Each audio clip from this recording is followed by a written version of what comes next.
Story की शुरुआत में हमें खुले आसमान का सीन दिखाया जाता है और हमारा एमसी कह रहा होता है मैं जीना चाहता हूँ, मैं बुरी तरह से जीना चाहता हूँ। और हमारे एमसी का नाम किम आइजैक है और उसके हाथों में उसका हेल्थ रिपोर्ट था। फिर डॉक्टर कहता है अभी तक ये डिजीज इससे पहले कभी नहीं देखा गया है, इसलिए तुम्हारे ही नाम पे इस डिजीज का नाम रखा जाएगा। मुझे माफ कर दो, मैं इसमें तुम्हारी कुछ भी मदद नहीं कर सकता।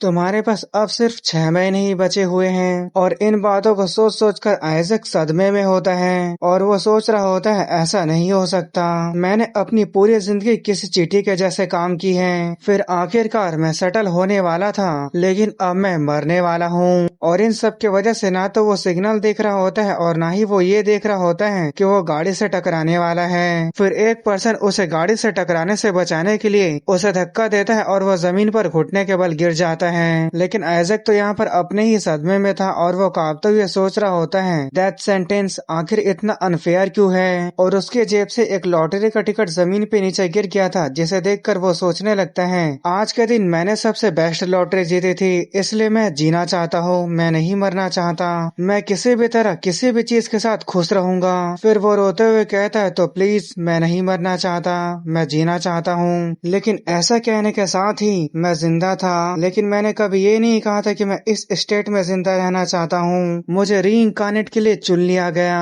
और वो भी एक टकले स्केलेटन किंग के रूप में। फिर वो बताता है इस बॉडी के साथ यहाँ तक कि मैं टट्टी भी नहीं कर सकता। फिर दिखाया जाता है उसके पीछे कई सारे डीमंस आ रहे थे। फिर वो तेजी से पीछे की तरफ मुड़ता है, अपने स्वॉर्ड को उठाता है और उन सभी डीमंस को किसी गाजर मूली की तरह सपासप काट देता है और कहता है मैं सभी को मार डालूंगा, सभी को खत्म कर दूंगा। फिर दिखाया जाता है आइजैक का स्वॉर्ड खून से सना होता है। तभी वो पीछे मुड़कर देखता है जहाँ एक डीमन बिल्कुल आइजैक के ऊपर था और वो अपने पंजे से आइजैक के ऊपर अटैक कर देता है। लेकिन आइजैक सही समय पर अपने जगह से जंप कर जाता है और उस डीमन के बिल्कुल ऊपर आ जाता है और सोचने लगता है आखिरकार ये गंदगी खत्म होने वाली है। फिर वो अपने तलवार को उठाता है और जबरदस्त अटैक करने वाला होता है और वहीं दूसरी तरफ डीमन भी अटैक करने वाला होता है। फिर आइजैक अपनी खतरनाक तलवार से सामने की तरफ एक अटैक करता है, जिसकी वजह से उस डीमन का सर धड़ से अलग हो जाता है और सोचने लगता है आखिरकार रेबल फोर्स का सब्जुगेशन खत्म हुआ। फिर उसके बाद हमें दूसरे जगह का सीन दिखाया जाता है। फिर आइजैक बताता है जब मैं यहाँ रिंकार्नेट हुआ तो मैं यहाँ सबसे लोएस्ट रैंक का डीमन था, एक स्केलेटन, लेकिन मैं अनडेड किंग में इवॉल्व होके एक लीच बन गया। फिर दिखाया जाता है आइजैक अपने साथ उस डीमन का सर लेकर आ रहा होता है। वहाँ जितने भी लोग थे सभी लोग वहाँ आइजैक को skeleton king, immortal king, undead king कई सारे नाम से बोलकर उसकी तारीफ कर रहे थे और उनकी तारीफ सुन के आइजैक भी शर्माने लगता है। फिर वो आगे बताता है और मैंने उस डीमन आउटलॉ को वापस लेकर आया जो ना जाने कितने सेंचुरीज पहले खत्म हो चुकी थी। भले ही मैं टकला क्यों ना हूँ, लेकिन मैं हूँ तो एक डीमन किंग ही। और वहाँ सभी डीमन इज़ेक इज़ेक बोल के जोर शोर से चिल्ला रहे थे। उनके बातें सुनकर आइजैक गुस्सा हो जाता है और कहता है मैंने तुम लोगों से कितना बार कहा है मेरा नाम आइजैक है, इज़ेक नहीं। तुम बेवकूफ लोगो, तुम लोगों को तो मेरा ठीक से नाम भी लेने नहीं आता। चलो जो भी है अगली बार इसका अच्छे से ख्याल रखना।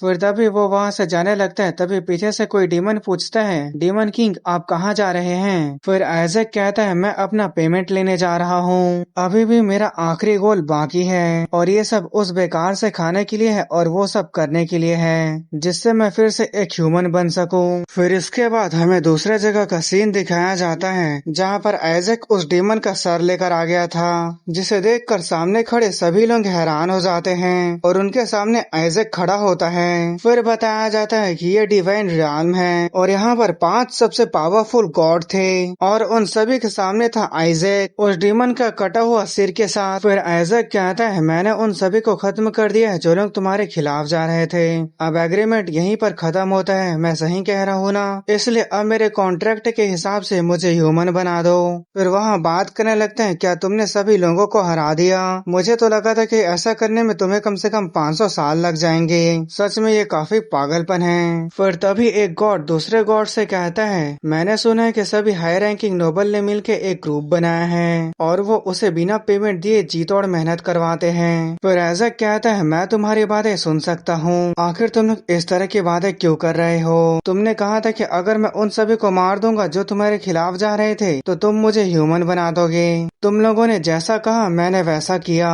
फिर उसके सामने सामने गॉड स्माइल करते हुए कहता है, क्या तुम हमारे लिए एक और काम कर सकते हो? उनकी बातें सुनकर आइजैक अपना दांत पीसते हुए सोच रहा होता है, भले ही मैं स्केलेटन हूँ लेकिन उन्हें सच में पता होना चाहिए कि उन्हें कहाँ पर रुकना है। फिर वो अपने एनर्जी को रिलीज करते हुए कहता है, आखिर तुम ये किस तरह का बकवास कर रहे हो? क्या तुम ये चाहते हो कि मैं तुम्हारा स्लेव बन जाऊं? फिर वो सोचने लगता है, भले ही ये गॉड्स क्यों ना हो तो भी मैं इन्हें खत्म कर सकता हूँ। फिर वो अपने खतरनाक डार्क एनर्जी को रिलीज करते हुए कहता है, क्या तुम लोग मुझे लगातार काम दिए जा रहे थे ये जाने बिना कि तुम लोग मुझे ह्यूमन कैसे बना सकते हो? फिर तभी दो गॉड आपस में बात करने लगते हैं, जहाँ एक गॉड कहता है, देखकर ऐसे लगता है कि उसे इसके बारे में पता चल गया है। फिर दूसरा गॉड कहता है, क्या मैं तुम लोगों से पहले ही नहीं कहा था? आखिर हम इस जैसे बारबेरियन से अभी तक कॉन्ट्रैक्ट क्यों बना के रखे हैं?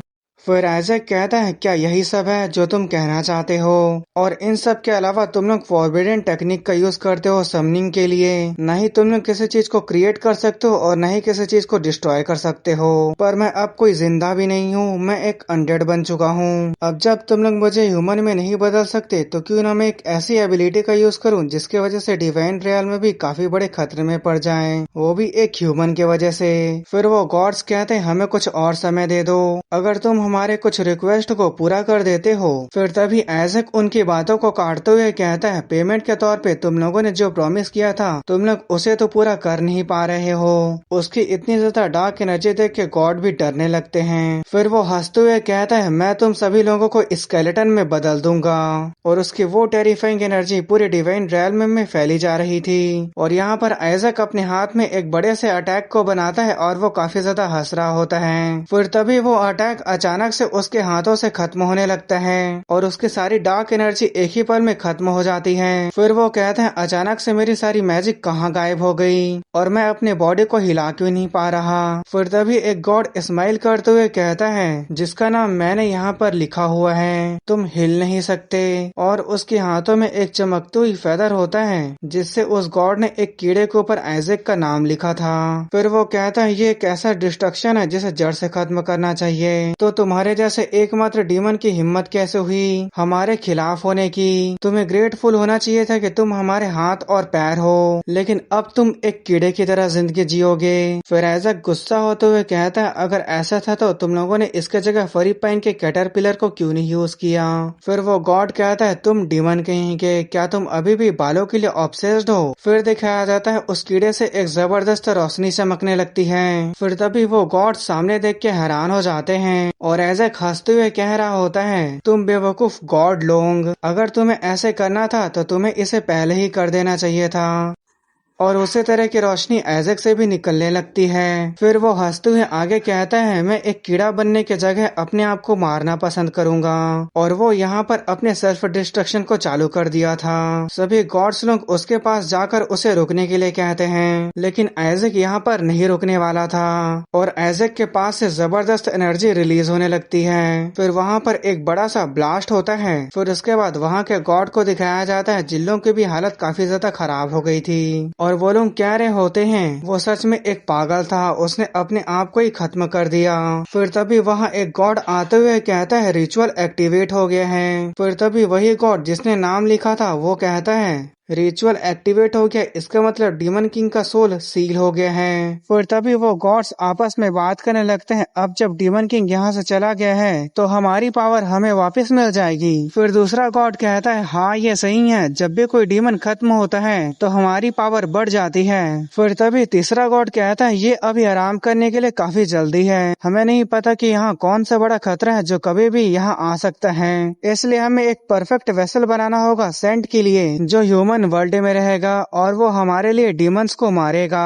फिर वही रेड हेयर वाला गॉड कहता है, क्या तुम ठीक हो? तुमने इसे बनाने के लिए काफी ज्यादा पावर का यूज किया था। फिर येलो हेयर वाला गॉड कहता है, तुम्हें चिंता करने की जरूरत नहीं है और एक सोल को चुनो जिसे सेंट के बॉडी के अंदर डाला जाएगा। फिर वो उस कीड़े को उठाते हुए कहता है, बेवकूफ स्केलेटन किंग, अब वो पूरी जिंदगी इस कीड़े के अंदर ट्रैप रहेगा, जिससे उसे ये समझ में आ जाएगा कि उसने हमारे खिलाफ होकर कितनी बड़ी गलती की है। फिर तभी आइजैक सोच रहा होता है, ये सोचना कि गॉड ने मुझे स्कैम कर लिया। क्या मैं ये सोचकर बेवकूफ बन गया कि स्केलेटन में दिमाग नहीं होता? कोई बात नहीं, यहाँ रोशनी तो है, कम से कम मेरी आंखें तो हैं। लेकिन एक कीड़ा जिसका हाथ नहीं है, ये काफी अजीब है। फिर तभी वो सामने की तरफ देखते हुए कहता है, ये क्या है? ये गर्माहट और ये सॉफ्ट स्किन, आखिर ये कैसे हो सकता है? क्या ये हाथ है? लेकिन हाथ तो ह्यूमन बॉडी के होते हैं, तो क्या मैं एक ह्यूमन बन चुका हूँ? पर वो गॉड्स मेरे साथ ऐसा कर ही नहीं सकते। कहीं ऐसा तो नहीं कि उनका सील खराब हो गया था? फिर उसके बगल में एक मेड होती है जो कहती है, मेरे सेंट ऐसा लगता है कि आप उठ चुके हैं। उनकी बातें सुनने के बाद आइजैक सोचने लगता है, क्या सेंट? फिर वो मेड कहती है, आप तो गहरी नींद में सो रहे थे, तो आप क्यों जाग गए? फिर तभी उसके बगल वाला सर्वेंट कहता है, फिर उसके बगल में दूसरा सर्वेंट कहता है, अगर ये कुछ देर ऐसा ही सोता तो कितना ज्यादा बढ़िया होता। फिर आइजैक सोचने लगता है, ये लोग किसी के नैनी हैं, क्या मैं सच में एक ह्यूमन बन चुका हूँ? फिर वो लोग एक क्रीपी स्माइल करने लगते हैं। फिर मेट कहती है, मैं इसमें कुछ भी नहीं कर सकती, मुझे इसके लिए बुरा लग रहा है। फिर उसके बगल में खड़ा सर्वेंट कहता है, लेकिन हमें तो हमारा काम पूरा करना ही पड़ेगा, हमें माफ कर दीजिए सेंट। जबकि आप जाग चुके हैं, लेकिन आपको फिर से एक गहरी नींद में सोना होगा। और ऐसा लग रहा था जैसे कि उस दूध के बोतल में पॉइजन है। फिर वो सर्वेंट कहता है, आपको शांति से हमेशा हमेशा के लिए सो जाना चाहिए। जिसे देखने के बाद वो काफी ज्यादा घबरा जाता है और वो जोर जोर से डाडा डाडा बोल के चिल्लाना शुरू कर दिया था और सोचने लगता है, ऐसा नहीं हो सकता, मैं अभी अभी तो मरा था, क्या तुम लोग फिर से मुझे मारना चाहते हो? फिर वो सर्वेंट एक एविल स्माइल करते हुए कहता है, मुझे माफ कर दीजिए सेठ, लेकिन आपको हमेशा के लिए सोना होगा। फिर वो उस बोतल को आइजैक के मुंह की तरफ बढ़ाने लगता है, लेकिन आइजैक अपने मुंह को दूसरे तरफ कर लेता है और वो बार बार उसे पिलाने की कोशिश कर रहा था, लेकिन आइजैक अपने मुंह को बार बार दूसरे तरफ कर ले रहा था और उसे ऐसा करता था कि वो सर्वेंट तो सदमे में चले जाता है और वो ये करते करते थक गया था और वो हाफते हुए कहता है, आखिर वो इसे पी क्यों नहीं रहा है? फिर आइजैक दूसरे तरफ मुंह करते हुए सोच रहा था, क्या तुम लोग मेरे साथ मजाक कर रहे हो? मैं अभी अभी तो ह्यूमन बना हूँ, तो इस चीज का सवाल ही पैदा नहीं होता, तो मैं किसी भी ऐसे चीज को कैसे पी सकता हूँ जो सस्पिशियस है? फिर वो सर्वेंट कहता है, तुम बच्चे की तरह क्यों नहीं कर रहे,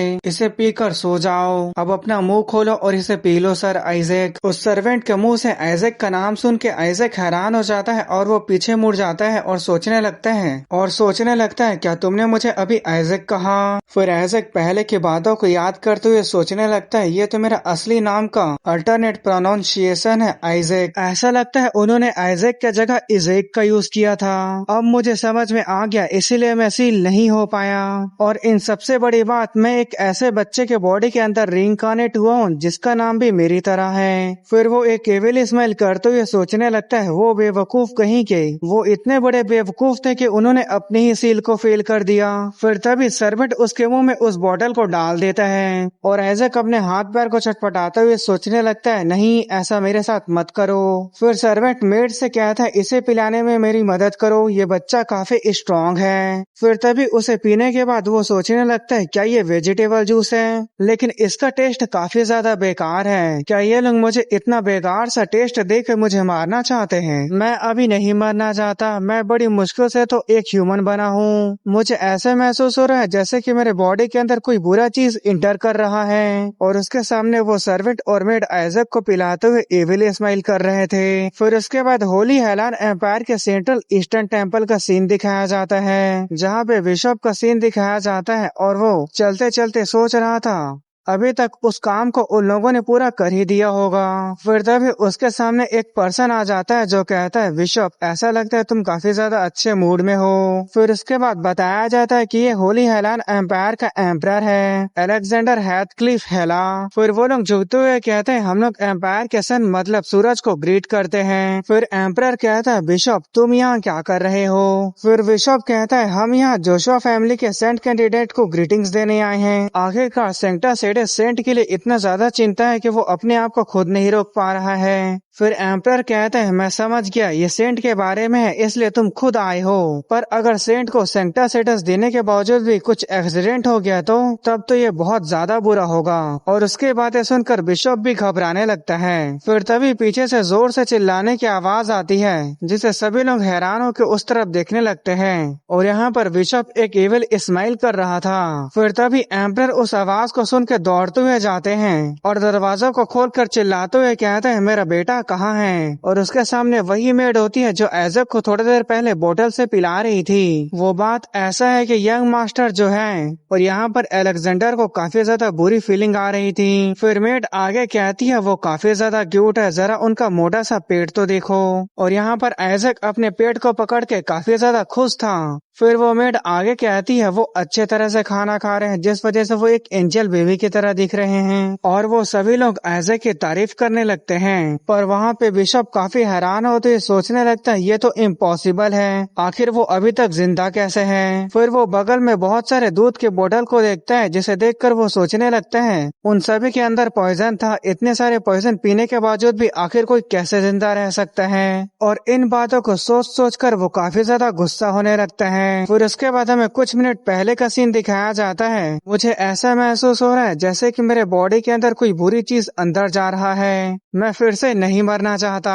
फिर वो हैरान होते हुए सोचने लगता है रुको, ये सिर्फ वेजिटेबल जूस नहीं बल्कि इसके साथ हेलोवेन भी है। ये एक ऐसा फेटल पॉइजन है जो किसी भी क्लेरिक के होली पावर को खत्म कर सकता है। इसका असर तुरंत नहीं होता, लेकिन ज्यादा पीने की वजह से ये तुम्हें मार सकता है। लेकिन मैं इस पॉइजन को डीमन किंग के माना में कन्वर्ट कर सकता हूँ। ये तो मेरे जैसे डीमन किंग के लिए एक बूस्ट है। फिर वो उसे काफी खुशी खुशी पी रहा था और वो अपने मन ही मन सोचने लगता है मुझे यकीन नहीं हो रहा है, मुझे यकीन नहीं हो रहा है, उन्होंने मेरे हाथों में कुछ ऐसा चीज थमा दिया जिसे मैं डीमन किंग के माना में कन्वर्ट कर सकता हूँ। सच में ये काफी अमेजिंग है। अगर मुझे इस तरह का मैजिक बेबी फूड मिले तो मैं जितना चाहूँ उतना पी सकता हूँ। फिर तभी वो बोतल खाली हो जाता है और आइजैक चिल्लाते हुए डाटा डाटा करके चिल्लाते हुए अपने लैंग्वेज में कह रहा होता है मुझे और बोतल दो। फिर वो सर्वेंट एक और बोतल को पिलाते हुए कहता है ऐसा लगता है कि तुम्हें ड्रिंक काफी ज्यादा पसंद आई, लेकिन तुम्हें डरने की जरूरत नहीं है, इस वेजिटेबल जूस का असर तुरंत नहीं होगा। और आइजैक यहाँ पर काफी खुशी से पीते हुए उसे थम्स अप कर रहा था और सोचने लगता है मेरा यहाँ पे माना ऑब्जॉर्प्शन जीत चुका है। अब मुझे जो करना है वो ये है अपने कॉन्शियस वर्ल्ड को छोड़ के सबकॉन्शियस वर्ल्ड के अंदर जाना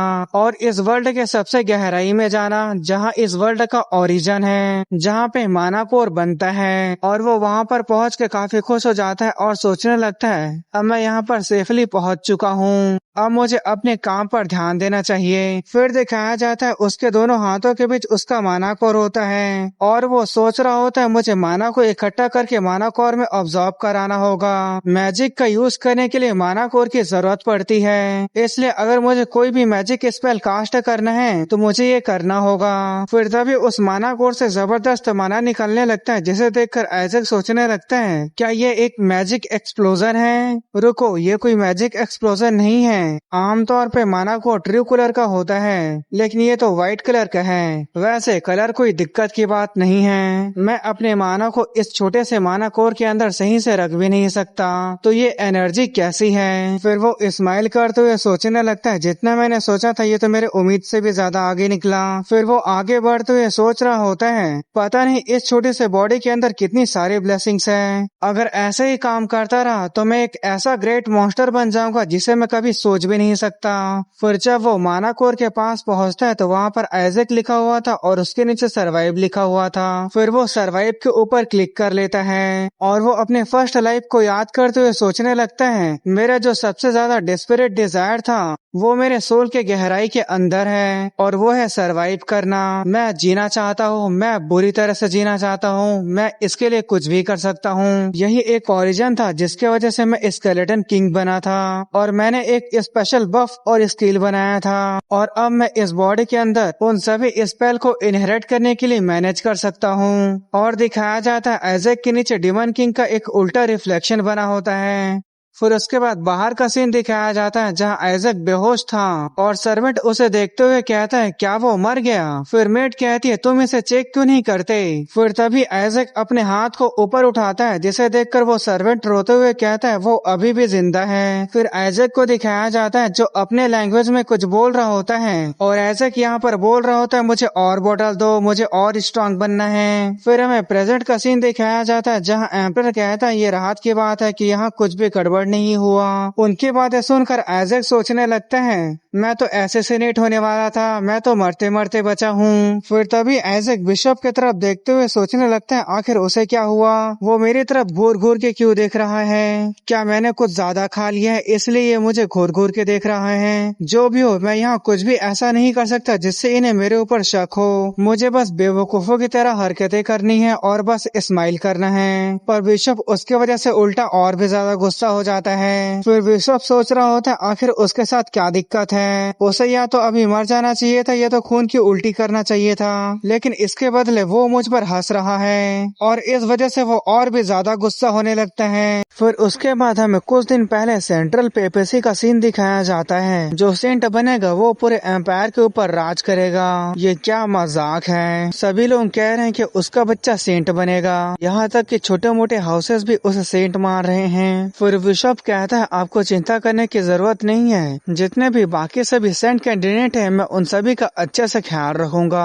फिर वो पर्सन कहता है हाँ बिल्कुल, लेकिन मैंने कुछ बहुत ही बेकार रूमर सुना है कि जो यहाँ पर एक सेंट कैंडिडेट है वो हाउस जोशुआ से है, और वो ये कहते हुए काफी गुस्से से पी रहे वाइन के कप को दबाने लगता है। फिर वो पर्सन आगे कहता है हाउस जोशुआ जो कि एम्पायर का राइट आर्म है। फिर वो बिशप कहता है लेकिन हम इसके बारे में कुछ भी नहीं कर सकते। फिर वो पर्सन वाइन के कप को जमीन पर फेंकते हुए कहता है तुम्हारे यहाँ आने के साथ साथ उसी समय वो मर चुका होगा, तुम्हें बस जाके ये कंफर्म करना है कि उसकी लाश वहाँ पर है या नहीं, क्योंकि मैं पहले से ही उसे मारने का प्लान शुरू कर चुका हूँ। अगला सेंट सिर्फ मेरे हाउस से ही होगा और ये हाउस बैरेट का पैट्रियार्च और कार्डिनल होता है और इसका नाम होता है हीरे बैरेट। फिर प्रेजेंट टाइम में वो बिशप सोच रहा होता है, उसने कहा था कि वो अभी तक मारा गया होगा लेकिन वो तो अभी तक जिंदा है, आखिर ये कैसे हो सकता है। और वो ये सोच सोचकर घबरा भी रहा होता है और काफी ज्यादा गुस्सा भी होता है। फिर एम्परर कहते हैं ये काफी ज्यादा इंटरेस्टिंग है, इसके चमकते हुए सिल्वर हेयर, इसके बालों का कलर बिल्कुल हमारे एम्पायर के फाउंडर के जैसे है। क्यों, मैं सही कह रहा हूँ ना बिशप। फिर बिशप परेशान होते हुए कहता है मेरे लॉर्ड आप इस तरह की बातें कैसे कह सकते हैं। फिर आइजैक सोचने लगता है तो अच्छा ये मेरे सामने खड़ा आदमी एम्परर है। फिर एम्परर कहता है मुझे उसे देखने से ऐसे लग रहा है जैसे कि वो गॉड के पॉप से भी ज्यादा करीब पहुंच चुका है, जैसे कि फाइनल सेंट कैंडिडेट से उम्मीद थी। उसकी बातें सुनकर आइजैक काफी ज्यादा हैरान होकर सोचने लगते हैं क्या फाइनल सेंट कैंडिडेट, और वो भी मैं, क्या इतने टाइम से जिस सेंट के बारे में बात की जा रही थी क्या वो मैं था। फिर वो बिशप सोचने लगता है एम्परर इस बच्चे के ऊपर काफी ज्यादा फेवर कर रहे हैं, हम इसे ऐसे ही आगे नहीं बढ़ने दे सकते। फिर बिशप एम्परर के पास जाकर कहता है मेरे लॉर्ड मुझे इस बच्चे का ख्याल रखने दीजिए। फिर एम्परर कहता है लेकिन मैं ऐसा क्यों करूं। फिर बिशप कहता है मुझे इसमें कुछ गड़बड़ लग रहा है, कोई भी न्यू बॉर्न बच्चा आखिर इतना ज्यादा वेजिटेबल जूस कैसे पी सकता है। फिर एम्परर कहता है इसमें क्या गड़बड़ है, जो सेंट कैंडिडेट होते हैं वो इसी तरह का खाना पीना करते हैं बहुत ज्यादा। फिर आइजैक सोचने लगता है मैं पहले डीमन किंग था और अब एक सेंट कैंडिडेट, आखिर ये सब हो क्या रहा है। फिर बिशप कह रहा होता है क्या आप मुझे इसे एक बार देखने देंगे। फिर तभी आइजैक एक डकार मारता है और उस डकार से डार्क माना निकल रहा था और वो अपने मुंह पर हाथ रखते हुए सोचने लगता है ये तो वही डार्क माना है जो सही तरह से डाइजेस्ट नहीं हो पाया था। फिर आइजैक घबराते हुए सोचने लगता है क्या उसने इसे महसूस कर लिया। फिर तभी बिशप आइजैक के पास आता है और कहता है मेरे लॉर्ड मैंने अभी अभी इस बच्चे के अंदर से डार्क माना महसूस किया। फिर वो बिशप स्माइल करते हुए कहता है ये काफी ज्यादा सस्पिशियस है। उसे देखकर आइजैक घबराते हुए सोचने लगता है क्या उस कमीने को इस बारे में पता चल गया। फिर बिशप कहता है मुझे लगता है कि ये एक फॉल्स कैंडिडेट है जिसके अंदर एक अजीब माना है, मुझे इसके बदले जाकर इंक्विजिटर से इसकी जांच करानी चाहिए। फिर एम्परर चिल्लाते हुए कहता है तुम इस प्रीशियस सेंट कैंडिडेट के बारे में ऐसा कैसे कह सकते हो। फिर बिशप कहता है आपको जरा भी इसके बारे में चिंता करने की जरूरत नहीं है, पॉप ने पहले ही अगले सेंट के रूप में हाउस बैरेट के कैंडिडेट के ऊपर अपनी नजरें टिका के रखी है। फिर एम्परर सोचने लगते हैं उसने जानबूझकर एक ऐसा बच्चा चुना जो उसकी खुद की फैमिली से है, वो एक सेंट बनेगा, ये कितनी बड़ी बेशर्मी की बात है।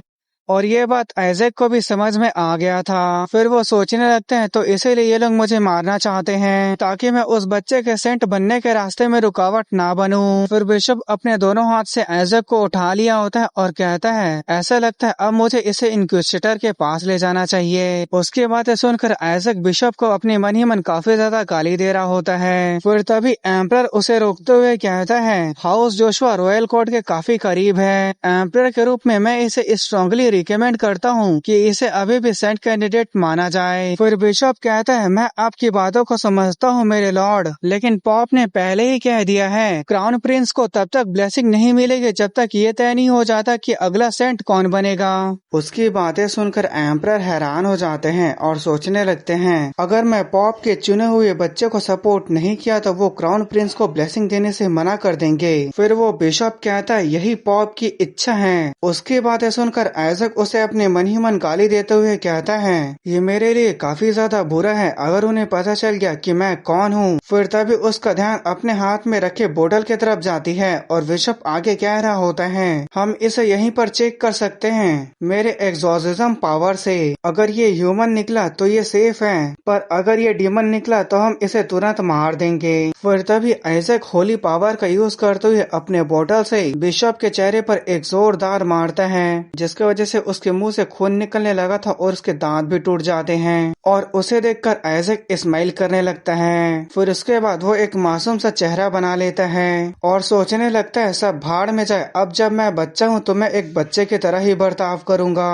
और उस मार की वजह से बिशप का मुंह सूज गया था और वो सोचने लगता है क्या उसने मुझे एक बोतल से मारा है, लेकिन ये तो मुझे बहुत जोर से पड़ा था। फिर तभी वहाँ खड़े लोग कहते हैं ये तो डिवाइनिटी है, मतलब इसे सेंट होना चाहिए। फिर आइजैक सोचने लगता है मैं डिवाइनिटी को महसूस नहीं कर सकता, लेकिन ये पावर। फिर इसकी बोतल फिर से चमकने लगती है और वो अपने बोतल से एक जोरदार खींच के बिशप के चेहरे पर फिर से मारता है और वो इसी तरह से अपने बोतल से लगातार बिशप के चेहरे पे मारे जा रहा था और यहाँ पर सच में बिशप की हालत काफी खराब हो जाती है। पर वहीं दूसरी तरफ एम्परर और उसके लोग काफी खुश होते हुए ये देख रहे होते हैं क्योंकि उन लोगों को लग रहा होता है कि ये होली पावर का यूज कर रहा है। फिर आइजैक सोचने लगता है मैं अपने बॉटल के ऊपर स्ट्रेंथनिंग मैजिक का यूज किया हूँ जिससे बॉटल काफी ज्यादा हार्ड हो गई है और मुझे बस अभी ये नाटक करना है कि मैं क्यूट और इनोसेंट सा छोटा सा बच्चा हूँ। अब बताओ कमीने कहेंगे तुम्हें ये कैसा लगा। फिर तभी वहाँ खड़े लोग कहते हैं ऐसा लगता है कि बिशप उसकी डिवाइनिटी को देख के काफी ज्यादा इम्प्रेस हो गए हैं, सच में वो तारीफ के लायक हैं। फिर आइजैक उस बोतल से निकल रही एनर्जी को देखकर सोचने लगता है ये क्या है, भले ही ये कमजोर है, जब भी मैं डार्क माना का यूज कर रहा हूँ तो उसके साथ डिवाइन माना भी बाहर निकल रहा है। ये दोनों तो एक दूसरे से बिल्कुल अपोजिट हैं, इसलिए इनका एक साथ यूज करना पॉसिबल ही नहीं होना चाहिए।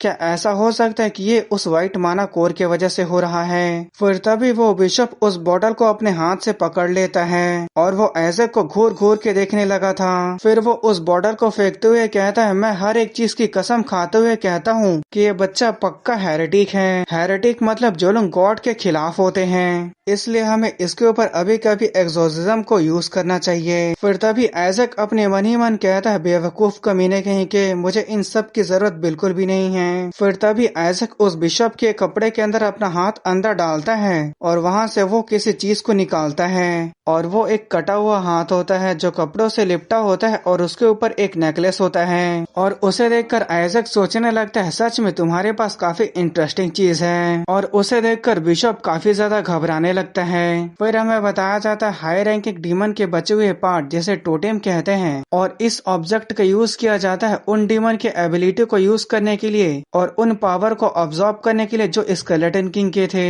अगर इसके पास ये है इसका मतलब ये डीमन को कभी भी बुला सकता है। फिर वो एक केविल स्माइल करते हुए सोचने लगता है मैं तो ये सोच रहा हूँ कि ये छोटा सा कमीना इस बारे में कैसे जानता है। फिर तभी आइजैक उस टोटेम को फेंक देता है और उस टोटेम को फेंकता देख बिशप काफी ज्यादा घबराने लगता है। फिर आइजैक मन ही मन कहता है तुम ध्यान से देखो कमीने, तुम ही थे जो मेरे पास आ रहे थे। फिर वो टोटेम जैसे ही जमीन पर गिरता है उसकी पट्टियां खुलने लगती हैं और वहाँ से डार्क माना रिलीज होने लगा था। फिर आइजैक मन ही मन कहता है तो मुझे भी इसके बदले पहले तुम्हें कुछ दिखाना चाहिए। फिर उसके बाद आइजैक एक चुटकी बजाता है और उसके चुटकी बजाते ही वहाँ पर बहुत ज्यादा डार्क माना रिलीज होने लगा था और एक डीमन समन हो जाता है। फिर आइजैक स्माइल करते हुए कहता है अब इसे रोकने की कोशिश करो कमीने कहीं के।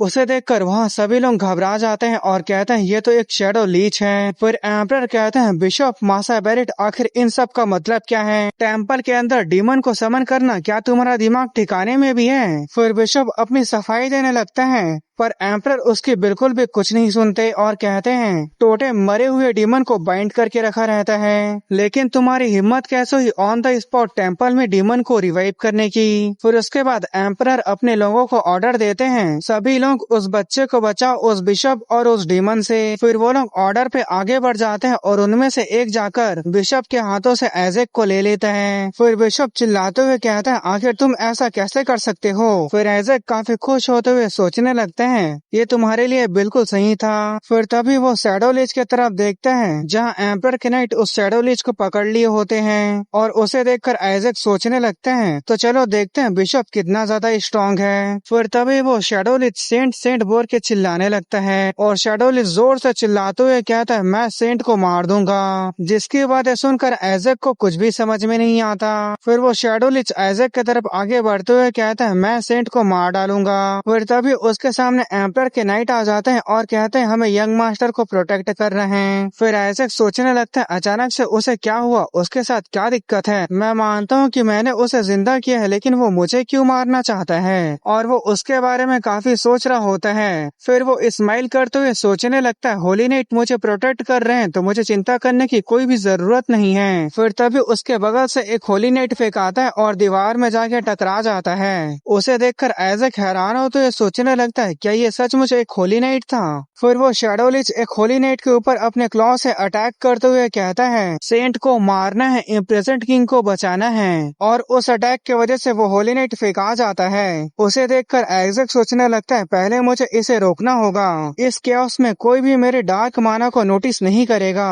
फिर वो शैडो लीच आइजैक के ऊपर अटैक करने वाला होता है। फिर आइजैक सोचने लगता है आखिर क्यों इस लाइफ में मुझे कई सारे लोग मारने की कोशिश कर रहे हैं, मैं तुम्हें बचाने में कामयाब रहा लेकिन तुम मुझे खुद मारना चाहते हो। फिर तभी आइजैक अपना डार्क माना रिलीज करता है और जैसे ही आइजैक का डार्क माना रिलीज होता है उसे ऐसा दिखने लगता है जैसे कि उसके सामने खुद स्केलेटन किंग हो। और आइजैक यहाँ पर कह रहा होता है तुम बेवकूफ छोटे डीमन कहीं के, और उसे देखकर वो शैडो लीच काफी ज्यादा डर जाता है। फिर तभी आइजैक के अंदर से एक होली लाइट निकलना चालू हो गई थी जिसे देखकर खुद आइजैक कंफ्यूज था और उस होली लाइट को देखकर एम्परर और सभी लोग हैरान थे। फिर वो होली लाइट जैसे ही शैडो लीच के ऊपर पड़ता है वो जलने लगता है और वो दर्द के मारे काफी जोर जोर से चीखने चिल्लाने लगता है। फिर तभी वो बहुत ही तेजी से वहाँ से भागने लगता है। फिर तभी वो लोग आइजैक की तारीफ करने लगते हैं कि आइजैक ने होली पावर को यूज किया, उसने एक हाई रैंकिंग डीमन को हरा दिया, ये भले ही छोटे हैं तो भी ये काफी ज्यादा अमेजिंग है जैसे कि यंग मास्टर से उम्मीद की जा सकती है। फिर तभी आइजैक अपने हाथों में होली पावर को रिलीज करते हुए सोचने लगता है ये क्या है, क्या ये सच में होली पावर है? फिर आइजैक सोचने लगता है आखिर मैं हूँ कौन? नहीं, ये अजीब सी बॉडी है जो मेरे डार्क माना को होली पावर में कन्वर्ट कर दे रही है। फिर उसके बाद वो गुस्सा करते हुए सोचने लगता है तो मैं अपने डार्क माना को इकट्ठा कैसे कर पाऊंगा, और इसके अलावा इस होली एम्पायर में डार्क माना की कमी है। फिर तभी वो बिशप चिल्लाते हुए कहता है मुझे छोड़ दो, मुझे जाने दो, ये बच्चा डीमन के पावर का यूज कर रहा है, ये बच्चा हेरेटिक है। आखिर एक डीमन की होली एम्पायर में कदम रखने की हिम्मत कैसे हुई? मेरे लॉर्ड मुझे आप एक मौका दीजिए, मैं अपने एक्सोर्सिज्म से इसे एक्सपोज कर दूंगा। फिर तभी एम्परर बिशप के पास आते हुए कहते हैं बस इतना काफी है, तुम एक मासूम और इनोसेंट बच्चे के ऊपर इल्जाम लगा रहे हो कि वो एक हेरेटिक है, और यहाँ तक कि रॉयल होली नाइट के सामने तुमने हाई रैंकिंग डीमन को भी रिलीज किया। फिर एम्परर गुस्से से कहते हैं भले ही तुम सैंक्टा सेडेस के आदमी क्यों ना हो, तुम्हारा यहाँ नहीं चलेगा, तुम जो चाहो अपने मनमानी से कुछ भी नहीं बोल सकते। उसके बाद सुनकर बिशप अपने दांत पीसते हुए सोचने लगता है उसे पहले से ही मेरे ऊपर शक हो गया है, वो जल्द ही जासूस के बारे में भी पता लगा लेगा।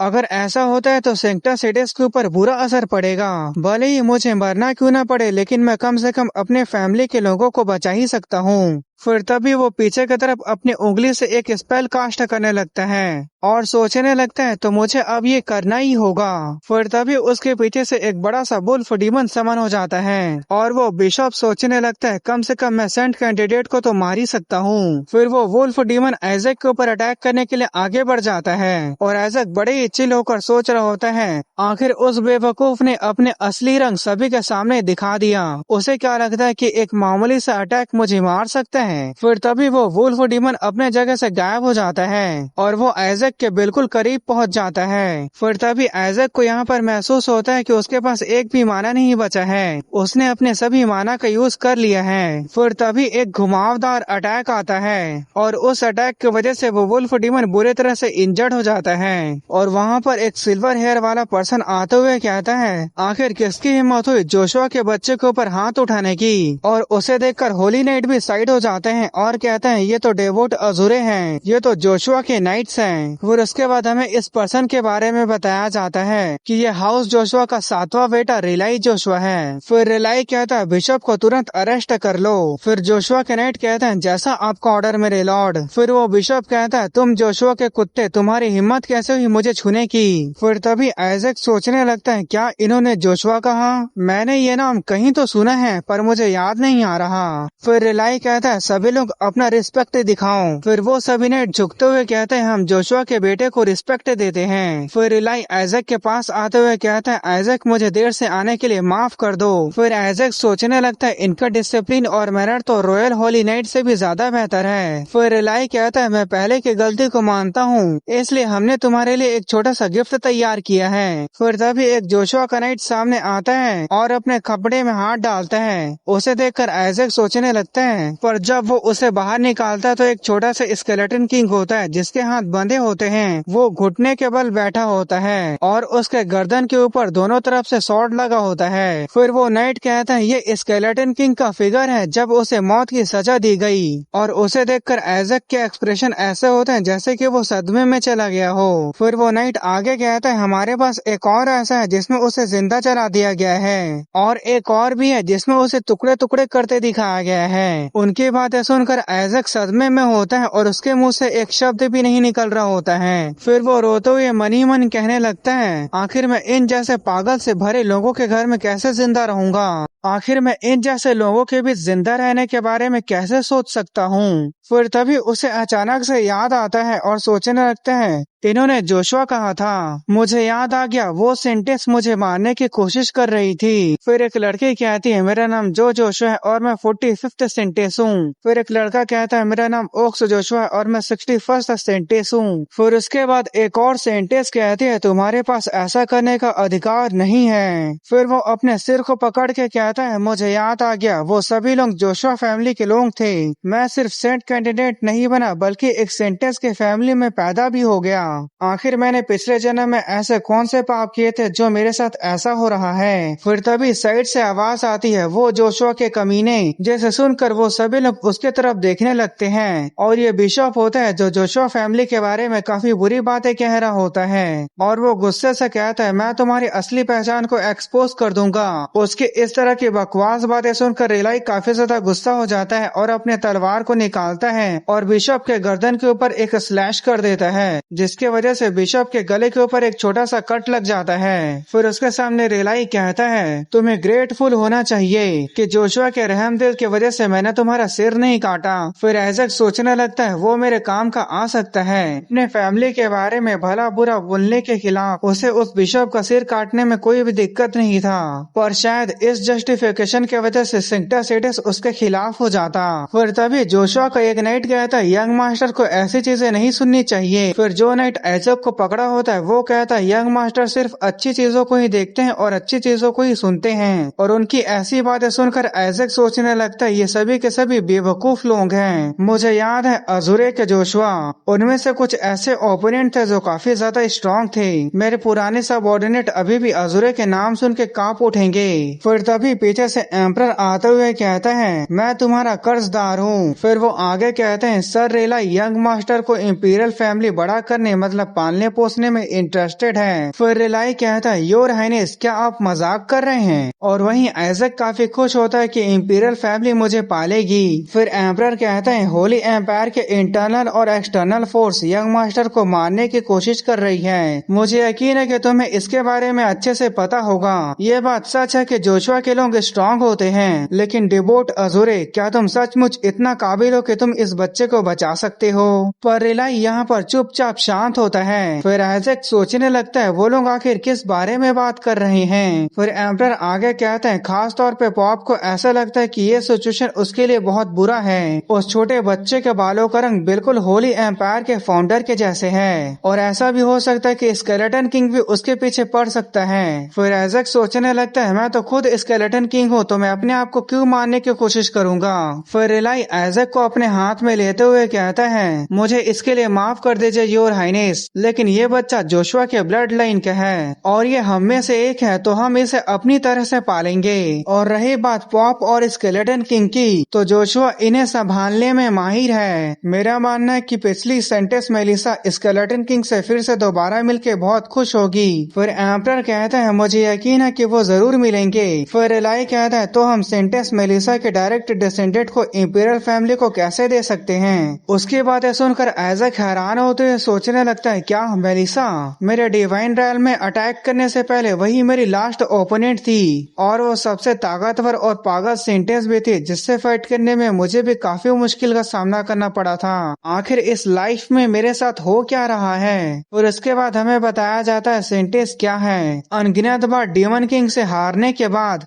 उन्होंने फैसला लिया कि वो एक अल्टीमेट वेपन बनाएंगे।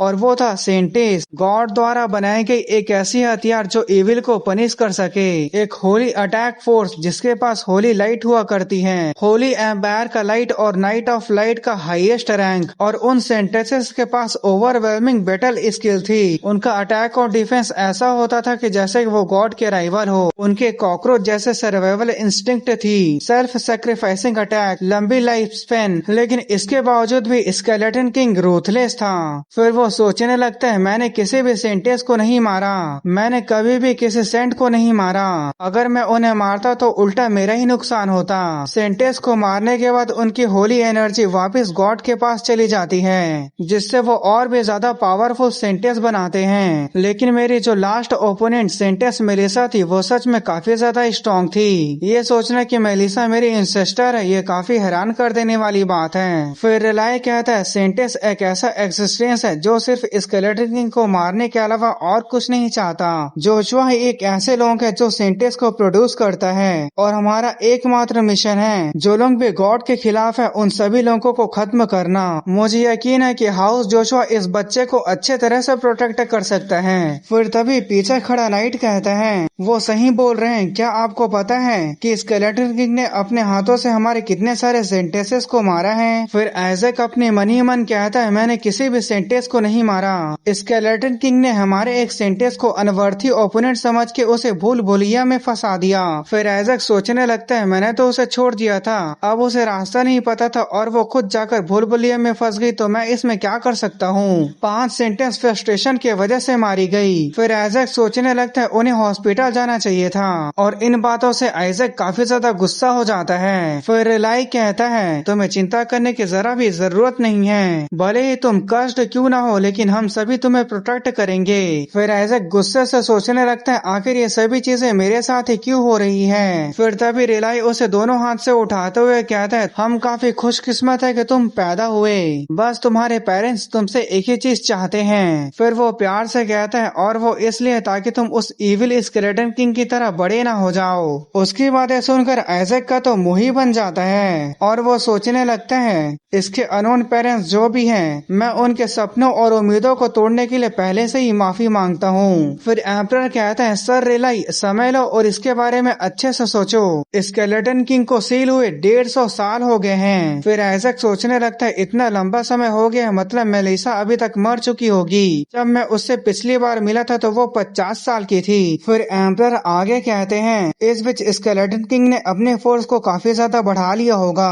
अभी उसके पास होली एम्पायर के ऊपर अपना इन्फ्लुएंस बढ़ाने का बहुत ही अच्छा मौका है। यंग मास्टर सच में इंपीरियल फैमिली के लिए काफी ज्यादा इम्पोर्टेंट है। हालांकि जैसे हम बात कर रहे हैं, जोशुआ के सेंटेंस जैसे कोई भी सेंट नहीं है। 1 साल से ज्यादा हो गया सेंटेंस ने इस छोटे बच्चे को जन्म देते ही अपने हस्बैंड के साथ गायब हो गई।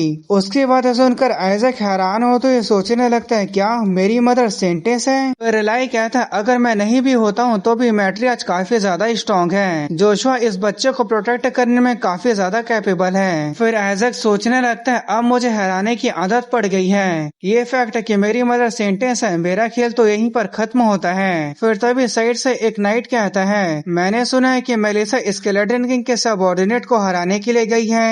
हाँ, वो जल्दी वापस आएगी। तो मैट्रियार्च अपने पोते को देखकर काफी ज्यादा खुश होगी। उनकी बातें सुनकर आइजैक सोचने लगता है, तुम्हारी उम्र तो 200 साल से भी ज्यादा हो गया है, तो तुम अभी भी क्यों जिंदा हो? फिर तभी उसे याद आता है कि सेंटेंस का लाइफ स्पेन ज्यादा होता है। फिर एम्परर कहते हैं वो जल्दी वापस आ जाएगी, लेकिन ये बच्चा थोड़ा परेशान लग रहा है, क्या वो ठीक हो जाएगा? फिर रिलाई कहता है वो थोड़ी देर बाद ठीक हो जाएगा। पर वहीं आइजैक की फटी पड़ी होती है और वो सोच रहा होता है, क्या तुम लोगों को सच में लगता है कि मैं ठीक हो जाऊंगा जब मेलिसा को पता चलेगा कि उसकी पूरी जिंदगी भर का दुश्मन अभी भी जिंदा है? अगर उसे पता चल गया तो वो मुझे उसी वक्त सूली पर चढ़ा देगी। बाकी सभी लोगों को मैं संभाल सकता हूँ, लेकिन मैं मेलिसा को कभी भी दोबारा नहीं देखना चाहता। अभी के लिए सबसे ज्यादा जरूरी मुझे जिंदा रहना है। फिर आइजैक एम्परर की उंगली को पकड़ लेता है और एक बहुत ही क्यूट फेस बनाकर एम्परर को आंख मारता है और उसके क्यूटनेस को देखकर एम्परर भी पिघल जाते हैं। फिर एम्परर कहते हैं, ये मेरी तरफ देख रहा है, यहाँ तक कि ये भी इंपीरियल फैमिली जाना चाहता है। फिर रिलाई कहता है, ये तो बस फ्रेंडली हो रहा है योर हाइनेस। फिर एम्परर कहता है, इंपीरियल फैमिली हर एक सुख सुविधा पर ध्यान देगी, वो हर चीज प्रोवाइड कर सकती है। भले ही हाउस जोशुआ सेंटेंस को प्रोड्यूस करने में काफी आगे हैं, लेकिन उन्हें सेंट को पालने पोसने का एक्सपीरियंस जरा भी नहीं है। फिर रिलाई कहता है, ये पहले से ही तय हो चुका है कि ये बच्चा डीमन स्लेयर एग्जॉर्सिस्ट बनेगा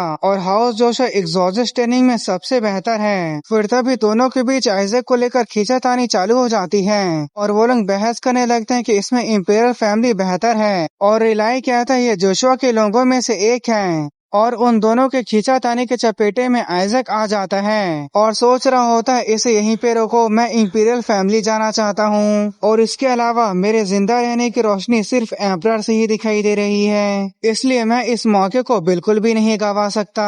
फिर एम्परर के सामने से एक रोशनी चमकती है। फिर एम्परर कहते हैं, तुमने एक अच्छा फैसला लिया। फिर तभी आइजैक उस रोशनी को देखकर सोचने लगता है, क्या ये वही है? फिर उसके बाद हमें चांदनी रात को खुले आसमान का सीन दिखाया जाता है, जहाँ पे बिशप घुटने के बल बैठकर कहता है ये नहीं हो सकता, मैंने उसे डार्क माना यूज करते हुए देखा है, मुझे पूरा यकीन है कि वो बच्चा डीमन किंग है। और उसके सामने नकाब पोस्ट चोगे पहने कुछ लोग होते हैं, जिसका लीडर कहता है, होली पावर जिसे गॉड द्वारा दिया जाता है। तुम्हारे कहने का मतलब ये है कि एक डीमन किंग होली पावर का यूज कर रहा है जो गॉड का है। फिर तभी एक चोगे वाला आदमी तलवार लेकर सामने आ जाता है और बिशप डरते हुए कहता है, लेकिन मैंने सच में डार्क माना को देखा था। आखिर मैं तुम लोगों को कैसे डार्क माना और होली पावर के बीच के कंफ्यूजन को समझा सकता हूँ? फिर उनका लीडर कहता है, सेंक्टा सेटस ने तुम्हारे स्टेटमेंट को सुन लिया है। फिर वो बिशप चिल्लाते हुए कहता है, कार्डिनल, पर वो इसके आगे कुछ बोल पाता तभी उसका काम तमाम हो जाता है। पर इससे ये पता चल जाता है कि इन चोगे वालों का लीडर कोई और नहीं बल्कि कार्डिनल बैरिट है और वो कहता है ये ब्लेसफेमी है। तो गाइस, यहाँ पर ब्लेसफेमी का मतलब ये है कि गॉड का इंसल्ट करना, बेइज्जती या अपमान करना होता है। फिर उसके पीछे एक चोगे वाला आदमी कहता है, मैं जाकर अटैक स्क्वाड की तैयारी करता हूँ। फिर कार्डिनल बैरेट कहते हैं, एम्परर उस बच्चे को अपने साथ ले जा रहे हैं क्योंकि इंपीरियल स्टेट में कई सारे मौके होंगे, तो हम उसे मारने का प्लान वहाँ बनाएंगे। इस बार हमें पूरे तरह से कंफर्म करना है कि वो बच्चा मारा जाए। फिर उसके बाद दूसरे जगह का सीन दिखाया जाता है, जहाँ पर आइजैक अपने कान को खुजला रहा होता है और वो एक कैरेज में होता है। फिर आइजैक बताता है, मैं अब हाउस जोशुआ जा रहा हूँ और गैस यहाँ पर उन सभी चौकी वालों को ऐसे लग रहा होता है कि आइजैक एम्परर के साथ जाएगा, जिस वजह से उस चौकी के सबऑर्डिनेट पूछते हैं ये क्या है मास्टर। फिर हमें कुछ दिन पहले का सीन दिखाया जाता है जहाँ आइजैक सोच रहा होता है आखिर ये रोशनी क्या है, आखिर ये चमकती हुई रोशनी क्या है। और ये रोशनी रिलाई से आ रही होती है और वो कहता है, फिर रिलाई कहता है हाउस जोशुआ कोई ऐसी जगह नहीं है जहाँ हम बच्चे को अच्छे से पाल सकते हैं, आप इसे ऐसी जगह समझ सकते हैं जहाँ पर डीमन किंग की चीजें और माना कोर बिखरी पड़ी हैं। उसकी बात सुनकर आइजैक सोचने लगता है मैं इसे देख सकता हूँ, ये मेरे जिंदा रहने की रोशनी है। फिर रिलाई आगे कहता है ज्यादा से ज्यादा आप ये कह सकते हैं कि हमारे पास स्केलेटन किंग की लाश पड़ी है। उसकी बातें सुनकर आइजैक हैरान हो जाता है और सोचने लगता है क्या उन्होंने मेरी बॉडी को अभी तक बचा के रखा है। अब तुमने इस बात को पहले ही बता दिया तो तुम्हें कुछ आगे बोलने की जरूरत नहीं है। फिर रिलाई आगे कहता है भले ही हाउस जोशुआ,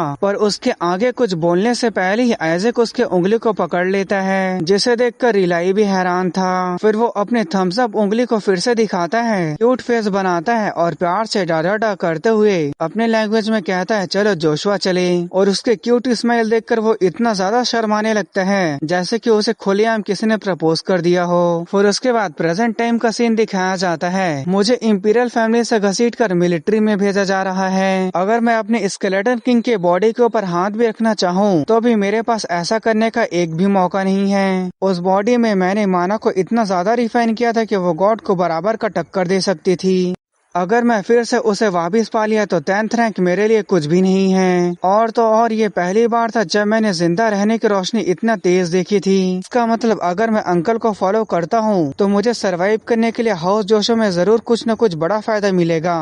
फिर उसके सामने बैठा नाइट कहता है क्या आपको पता है कि पॉप के फोर्सेस यंग मास्टर आइजैक के पीछे क्यों पड़ी है। फिर आइजैक सोचने लगता है मैं भी इसके बारे में सोच रहा था, वो मुझे मारने की इतना ज्यादा कोशिश क्यों कर रहे हैं, वो मुझसे इतना क्यों घबरा रहे हैं। फिर रिलाई कहता है ऐसा इसलिए क्योंकि हमें गॉड से एक प्रोफेसी मिली है, जो सेंट है वो सन ऑफ गॉड बनेंगे। फिर उसके सामने वाला नाइट कहता है इसका मतलब तो साफ साफ है कि वो अगला पॉप बनेगा। फिर रिलाई कहता है हाँ तुमने सही कहा, इसलिए वो खुद अपने हाउस के बच्चे को सेंट बनाने की पूरी कोशिश कर रहे हैं। उनकी बातें सुनकर आइजैक सोचने लगता है ये किस तरह का डेवलपमेंट है। फिर उसके बाद हमें पॉप के बारे में बताया जाता है, ये एक ऐसा स्ट्रॉन्गेस्ट प्रीस्ट है जो 10th रंग के होली स्पेल तक को यूज कर सकता है। वो प्रीस्ट और होली नाइट से बिल्कुल अलग है, वो एक किंग है। होली एम्पायर में वो एक ऐसा फिगर है जिसकी अथॉरिटी एम्परर के बराबर है। फिर आइजैक सोचने लगता है हजारों सालों से हाउस बैरेट ने पॉप को जन्म दिया है। हाँ अब ये बात समझ में आ रही है कि अगर कोई भी सेंट आके उनके पोजीशन को उनसे छीन लेगा तो वो तो गुस्से से पागल हो जाएंगे। इसलिए सभी फैमिली अपने बच्चे को सेंट बनाने की कोशिश कर रही है और हमारी फैमिली तो है ही सेंटेस की। फिर तभी अचानक से बाहर से आवाज आने लगती है। फिर रिलाई अपने सिर को खिड़की से बाहर निकाल कर कहता है क्या हुआ। फिर सामने वाला बूढ़ा आदमी कहता है यंग मास्टर रिलाई हम डोची तो पहुंच गए हैं, पर यहाँ पर एक छोटी सी दिक्कत खड़ी हो गई है और इसके पीछे कुछ नाइट होते हैं और वो लोग रास्ते को छेकते हुए कहते हैं मुझे माफ कर देना लेकिन तुम लोग डोची के अंदर नहीं जा सकते। फिर आइजैक सोचने लगता है अब इस बार क्या हो रहा है। फिर रिलाई कहता है आखिर तुम लोगों को रोकने की हिम्मत कैसे हुई, क्या तुम लोग जोशुआ कोर्ट के आर्म्स को नहीं पहचानते, आखिर तुम लोगों को किस तरह की एजुकेशन मिली है। फिर उसके सामने वाला नाइट जो रोक रहा था वो डीमन में ट्रांसफॉर्म हो जाते हैं और कहते हैं हाँ तुमने सही कहा, हमें सही एजुकेशन नहीं मिली है। और वो लोग काफी ज्यादा डार्क माना रिलीज कर रहे होते हैं और उन्हें घेर लिए होते हैं और वो लोग कह रहे होते हैं हम उस बच्चे को मार देंगे जिसके पास सेंटेस का ब्लड है। फिर तभी उस कैरेज के बगल वाला नाइट कहता है डीमन किंग, जिसके बातें सुनकर आइजैक सोचने लगता है अब ये क्या है। मुझे पूरे तरह से यकीन है कि मैंने उन सभी को ह्यूमन के टेरिटरी में अटैक करने से सख्त मना कर दिया था। क्या कोई नया डीमन किंग बन गया है और वो ऐसे करवा रहा है। फिर वो डीमन कहते हैं तुम छोटे मोटे कीड़े मकोड़े ह्यूमंस, हमें वेनरेबल किंग ने हमें ऑर्डर दिया है कि हमें सभी सेंट और सेंटेस को बिना हेजिटेशन के मारना है। ऐसा लगता है कि नया डीमन किंग अभी अभी थ्रोन पे बैठा है। हमारे ग्रेट स्केलेटन किंग का नाम मैजेस्टी आइजैक है, इनका ऑर्डर सभी सेंट और सेंटेस को मारना है। फिर आइजैक गुस्से से सोचने लगता है, तुम लोग ये क्या बकवास कर रहे हो, मैंने ऐसे कब कहा था। फिर वो डीमन कहते हैं, अगर तुम उस बच्चे को हमें दे देते हो तो हमारे majesty great skeleton king Isaac तुम लोगों की जान बख्श देने के बारे में सोच सकते हैं। पर वो उसके आगे कुछ बोल पाता तभी एक जोरदार लाइटनिंग उसके ऊपर गिरती है और वो जल भुनकर उसका काम वहीं पर तमाम हो जाता है, जिसे देखकर उसके साथ के दो डीमन काफी ज्यादा गुस्सा हो जाते हैं और कहते हैं, तुम छोटे मोटे होली नाइट्स, तुम्हारी हिम्मत कैसे हुई ऐसा करने की। फिर रिलाई कहता है, आखिर तुम लोगों को जोशुआ के एग्जॉर्सिस्ट के सामने ऐसा बोलने की हिम्मत कैसे हुई। मैं इस बात को श्योर करूंगा कि तुम लोगों की मौत काफी दर्दनाक होगी। फिर वो अपने तलवार को आगे करते हुए कहता है, मेरी बातों को ध्यान से सुनो, इस दुनिया के हर एक चीज को प्रोटेक्ट करने के लिए हाउस जोशुआ हर एक बुरी चीज को खत्म कर देगी। और वो सभी लोग एक पोजीशन में आ गए होते हैं और उनके पास से जबरदस्त माना रिलीज होने लगता है। फिर रिलाई आगे कहता है, हम तुम्हें खत्म करने के बाद हेल की गहराई तक तुम्हारा पीछा करेंगे। वो दुष्ट स्केलेटन किंग, मुझे यकीन नहीं हो रहा है कि वो अपने सबऑर्डिनेट का यूज करके अपने बॉडी को वापस पा लिया। फिर वो डीमन कहते हैं, तुम छोटे मोटे ह्यूमंस, स्केलेटन किंग की बेइज्जती करने के बदले तुम लोगों को हमारे हाथों से मौत नसीब होगी। हमारे किंग मैजेस्टी आइजैक को ये सब रिवाइव करने के लिए है। फिर वो नाइट भी अपने तलवार को तान के फाइट करने के लिए तैयार हो जाते हैं। फिर तभी वहाँ एक बड़ा सा ब्लास्ट होता है और एक नाइट आइजैक को लेकर भाग रहा होता है और कहता है, मुझे माफ कर दीजिएगा यंग मास्टर। और वहीं आइजैक सोचने लगता है, आखिर ये क्या हो रहा है, ऐसा लगता है कि कोई मेरे नाम का यूज करके मेरा कोई बहरूपिया घूम रहा है। फिर वो आइजैक को एक जंगल झाड़ी के पास लेकर आ जाता है और उसे जमीन पर रखते हुए कहता है, आप यहीं पे मेरा इंतजार कीजिए, मैं जल्द ही वापस आ जाऊंगा। और वो आइजैक के आसपास एक प्रोटेक्शन बैरियर लगा देता है। फिर आइजैक सोचने लगता है, क्या ये एक प्रोटेक्शन बैरियर है। अगर पहले की बात करें तो हाई रैंकिंग डीमन भी इसे नहीं तोड़ सकते। सच में ये काफी स्ट्रॉन्ग है, कोई भी बाहर से अंदर नहीं आ सकता, इसके मतलब इसे अंदर से भी नहीं तोड़ा जा सकता। फिर आइजैक अपने आंख बंद करते हुए सोचने लगता है, अगर ऐसी बात है तो desire to survive activate magic release. मेरी आवाज को सुनो, भले ही मैंने उसे मैजिक से बनाया था लेकिन उसके अंदर अपना दिमाग था, विस्पर, जो मुझे देख रहा है। फिर तभी हमें एक इविल से शैडो को दिखाया जाता है और इसका नाम विस्पर होता है और वो वहाँ पे समन हो जाता है और वो कहता है, मेरे वेनरेबल लॉर्ड, मेरे मास्टर। फिर आइजैक अपने हाथ से उसके मुंह को बंद करते हुए कहता है, हाँ हाँ, हमें मिले हुए काफी लंबा समय हो गया, लेकिन तुम्हें अभी चुप रहना पड़ेगा, नहीं तो हम पकड़े जाएंगे। फिर विस्पर कहता है, मुझे लगा नहीं था कि मैं कभी आपको दोबारा देख पाऊंगा। फिर आइजैक कहता है, मुझे भी सचमुच ऐसे लग रहा था कि मैं खत्म हो गया हूँ। फिर आइजैक विस्पर को देखते हुए सोचने लगता है, हालांकि वो डिटेक्शन स्पेल है फिर भी उसके अंदर अपना दिमाग है। मैंने उसे इसलिए बनाया था क्योंकि डिटेक्शन स्पेल को यूज करना और रिजल्ट को मैनुअली एनालाइज करना काफी बड़ा सिर दर्द था। फिर उसके बाद उसने अपने खुद की पर्सनैलिटी को बना लिया, पर फिर भी वो काफी क्यूट है। फिर विस्पर कहता है, मेरे लॉर्ड की इविलनेस पहले से कहीं ज्यादा ग्रेट है। बिना किसी गिल्ट के आपने एक बच्चे के बॉडी के ऊपर अपना कब्जा कर लिया, इसके लिए आपको कॉन्ग्रेचुलेशन। फिर वो उसके आसपास गोल गोल घूमने लगता है और कहता है, लेकिन उन कमीने गॉड्स की हिम्मत कैसे हुई आपके साथ ऐसा करने की। मेरे मास्टर चाहे कितने भी बुरे क्यों न हो, लेकिन उनकी हिम्मत कैसे हुई इस छोटे से कमजोर बच्चे के अंदर आपको डालने की। फिर आइजैक कहता है, अब बस करो, जाओ और आसपास के छुपे हुए एनिमी का पता लगाओ। फिर विस्पर कहता है, ठीक है मेरे लॉर्ड, मैं जाता हूँ और 100 मीटर रेडियस के अंदर आए सभी आसपास के एनिमी को सर्च करके आता हूँ। फिर विस्पर कहता है, यहाँ पर 88 एनिमीज है और वो सभी मॉन्स्टर हैं, लेकिन वो मेरे मास्टर के पैरों के धूल के बराबर भी नहीं है। फिर आइजैक सोचने लगता है, क्या 88, क्या वो लोग वॉर करने का प्लान बना रहे हैं। अगर टेरिटरी की सिक्योरिटी और भी ज्यादा स्ट्रांग हो गई और बढ़ गई तो मुझे अपने सबऑर्डिनेट को बुलाने में काफी ज्यादा मुश्किलों का सामना करना पड़ सकता है। अगर ऐसा ही चलता रहा तो मैं हाउस जोशुआ के हाथों पकड़े जाने से पहले ही मारा जाऊंगा, भले इसमें मेरा पूरा माना क्यों न लग जाए, मुझे इनसे खुद ही निपटना होगा।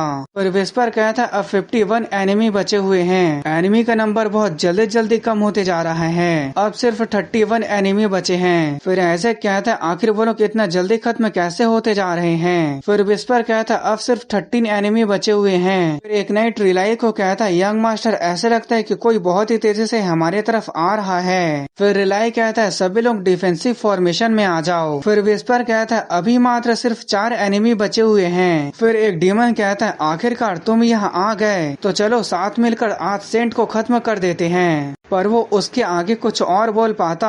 वो डीमन एक अटैक करता है और सभी एक ही अटैक में मारे जाते हैं, जिसे देखकर वहाँ खड़े नाइट भी डरने लगते हैं। फिर विस्पर कहता है अब यहाँ पर एक भी एनिमी नहीं बचा है। मेरे डिटेक्शन के हिसाब से यहाँ पर सिर्फ एक ही बचा है और वो है शैडो लीच। और उन लोगों के सामने वही शैडो लीच होता है जो उस वक्त टेम्पल से भाग गया था। फिर वो शैडो लीच जोर से चिल्लाते हुए कहता है आखिर तुम छोटे मोटे ह्यूमंस की हिम्मत कैसे हुई अपने घिनौने हाथ से मेरे लॉर्ड को छूने की। फिर आइजैक हैरान होते हुए सोचने लगता है अब उसे क्या हो गया है।